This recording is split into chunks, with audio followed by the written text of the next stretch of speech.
Hello everyone. Today we are going to review the movie Zombieland Double Tap, which is the second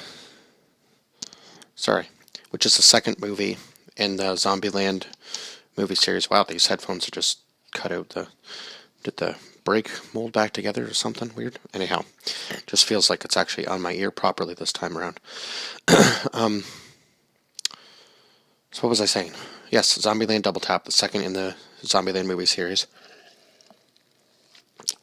So this is 10 years after the original movie, which I know there had been rumors throughout the years as to how long it was going to take for a sequel, but I'm glad it took this long because this was a quality movie over them just trying to push out a movie series, right? Makes sense. So I think I said this in the first one, but I'm hoping that we get another sequel to end off the trilogy, because he always says until next time, so I'm hoping that there is going to be a next time. There is going to be a third Zombieland movie. That would be wonderful. Within the next 10 years. I don't need it right away, but within the next 10 years would be nice, and maybe they could even pass on the torch. I know I said that in the first one, but I'm just saying that in this one as well, because that's what I would like to see. Is this could be a very well done continued series, and they could probably make, I don't know how many movies out of it, but maybe just the third one, because I don't know how well it would do with a different cast. It's hard to picture now, isn't it? Going back and watching them now to have them pass the torch. It would almost feel weird, wouldn't it?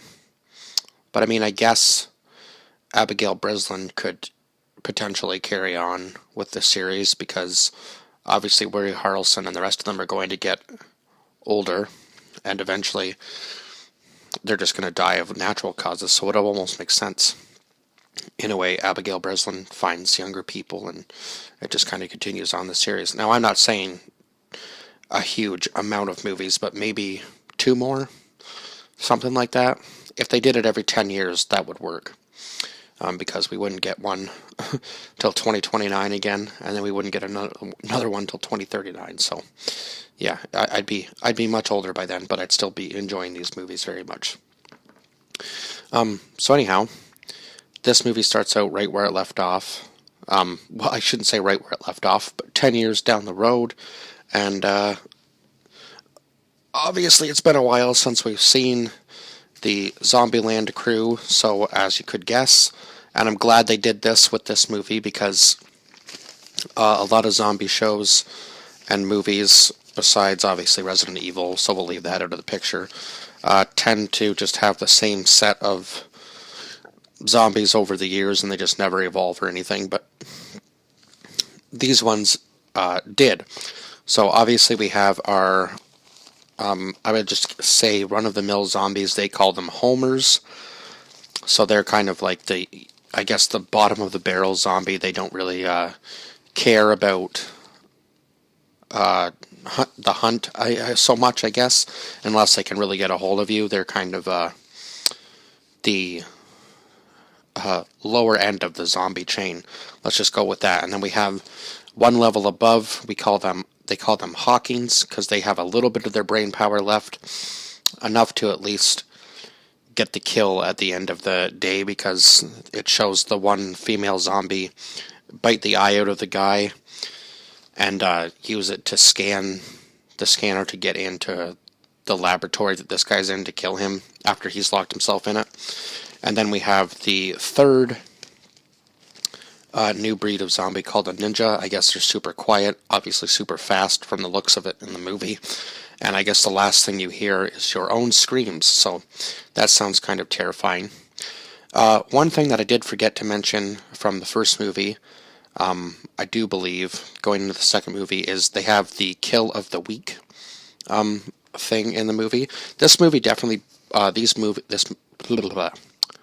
rephrase that, or let me re-say that. These movies definitely break the fourth wall, because it's not necessarily like a face-to-face interaction like what we're doing right now, but he is technically talking to you throughout the movie, so it kind of engages the audience, I guess, if you were going to go to like a theater or something to see this. Unfortunately, these two movies have already been made, so I doubt they'll be re-released to theaters, maybe as like a family favorite in the future or something. But if that ever happens, I would say definitely go see these in the theaters, because it's definitely worth seeing it on the big screen, that's for sure. But yeah, these movies break the fourth wall because he talks to you throughout it about the kill of the week, and obviously like his rules and how things have changed over the last time, like the last 10 years since you've seen them the first time. So yeah, it's kind of nice because it engages you more. And honestly, this movie felt like it was longer than it was, I guess, the first time I watched it, but it's because it's so engaging, right? I mean, some things feel like they drag in certain movies, but this one could have honestly been longer, and I wouldn't have even been disappointed. Like, this could have been 2.5 hours instead of an hour and a half, and I would have been satisfied. Like, this movie was almost too quick, in my opinion, in some senses, but it was a perfect sequel to the first movie, in my opinion, anyway. But yeah, it breaks the fourth wall. So they're traveling along. It seems that, like I said, I think I remembered them, Wichita and Columbus being on the rocks in their relationship, and they kind of are. He ends up proposing to her. She ends up leaving because she doesn't want to get attached. Obviously, Little Rock has grown up now. She's much older, so she doesn't want to be around the rest of them. She wants to find someone closer to her age, and I guess there are people out there, but they try to stay away from them based on, obviously, what's happening around the world, and they try to stay within their own little bubble and group because they have trust issues, obviously, and I guess they don't know who to trust and who not to trust. But eventually, Wichita and Little Rock end up running into this guy named Berkeley. Eventually, Wichita tries to tell her no, that she shouldn't be going with this guy. Obviously, that didn't go well. She leaves a note to say that she's leaving her now after they've already left Tallahassee and Columbus.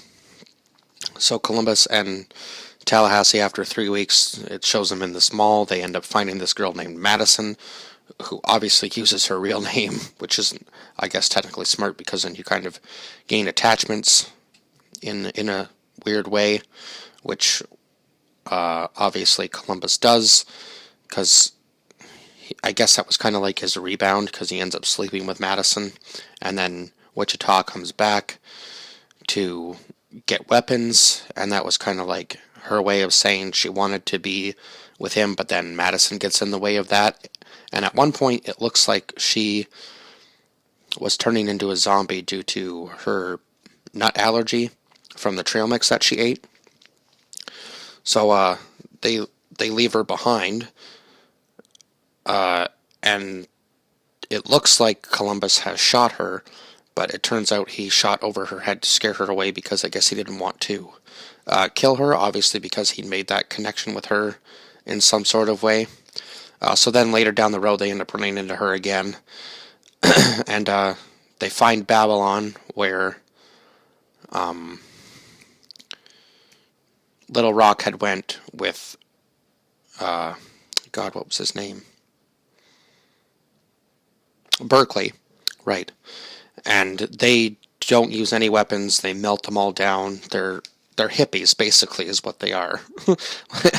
So, yeah, they believe in peace, non-conflict situations, and all that sort of stuff. Obviously, Tallahassee, I think pacifist was the word they used to describe them. Obviously, Tallahassee doesn't go by that way of life, because, yeah, he's from the West, so I wouldn't really call him a redneck, but he's kind of like a cross between, I guess, redneck and city boy. It's kind of weird to describe him. I guess he's more of a redneck than anything else, yeah. But he does say thank God for rednecks in the movie, so I guess maybe he doesn't consider himself one. It's kind of weird.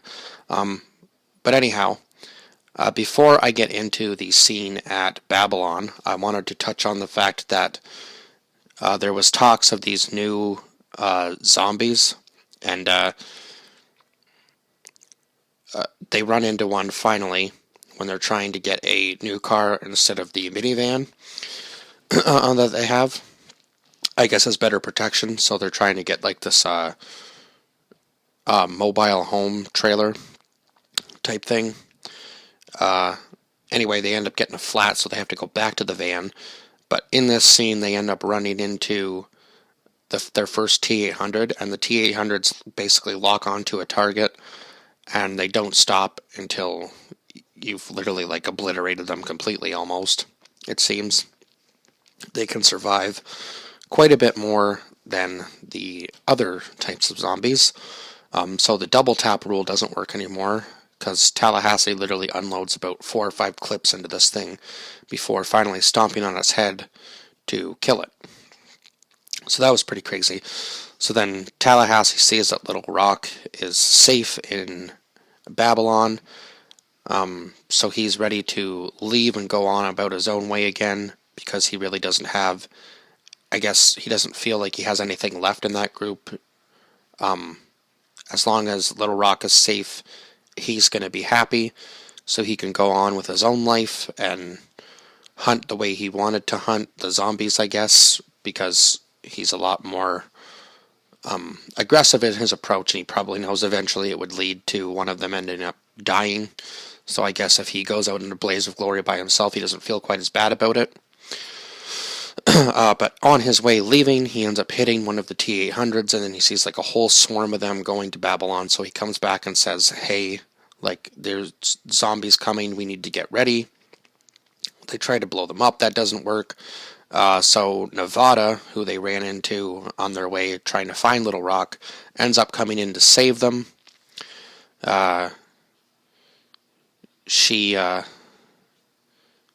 up coming in to save them. Kind of saves the day in her own little way. And then Tallahassee was explaining earlier on about this buffalo run that his ancestors did. I can't remember the tribe name, so I don't want to mess that up. But anyway, was it Black Bear? It might have been Black Bear. I don't think that's right. Anyhow, he was talking about his ancestors doing this buffalo run, and that's how they got their food source, basically, was running the buffaloes off the hill. Because I guess he's got some sort of native background. So anyway, he does that with the zombies. That's what he does at the end of the movie with the T-800s, is he runs them off of the top of the tower in Babylon. Oh, wow. I just had like a fucking moment right there, didn't I? I just realized that, yeah, Tower of Babylon. Wow, really? Oh my god. That's funny.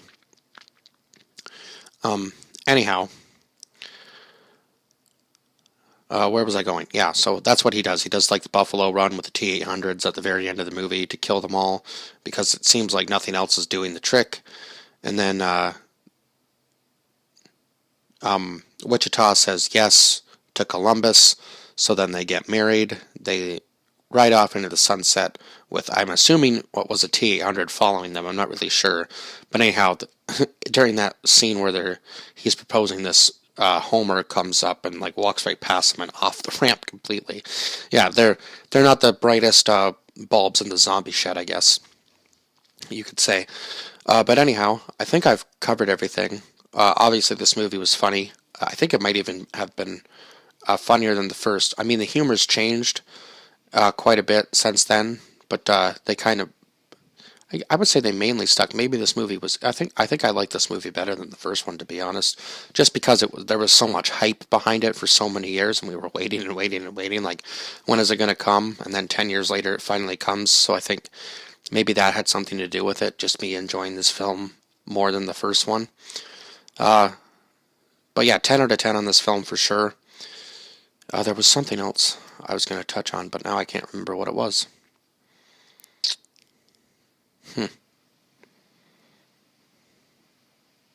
Anyhow, definitely some good guest appearances in this one. Luke Wilson.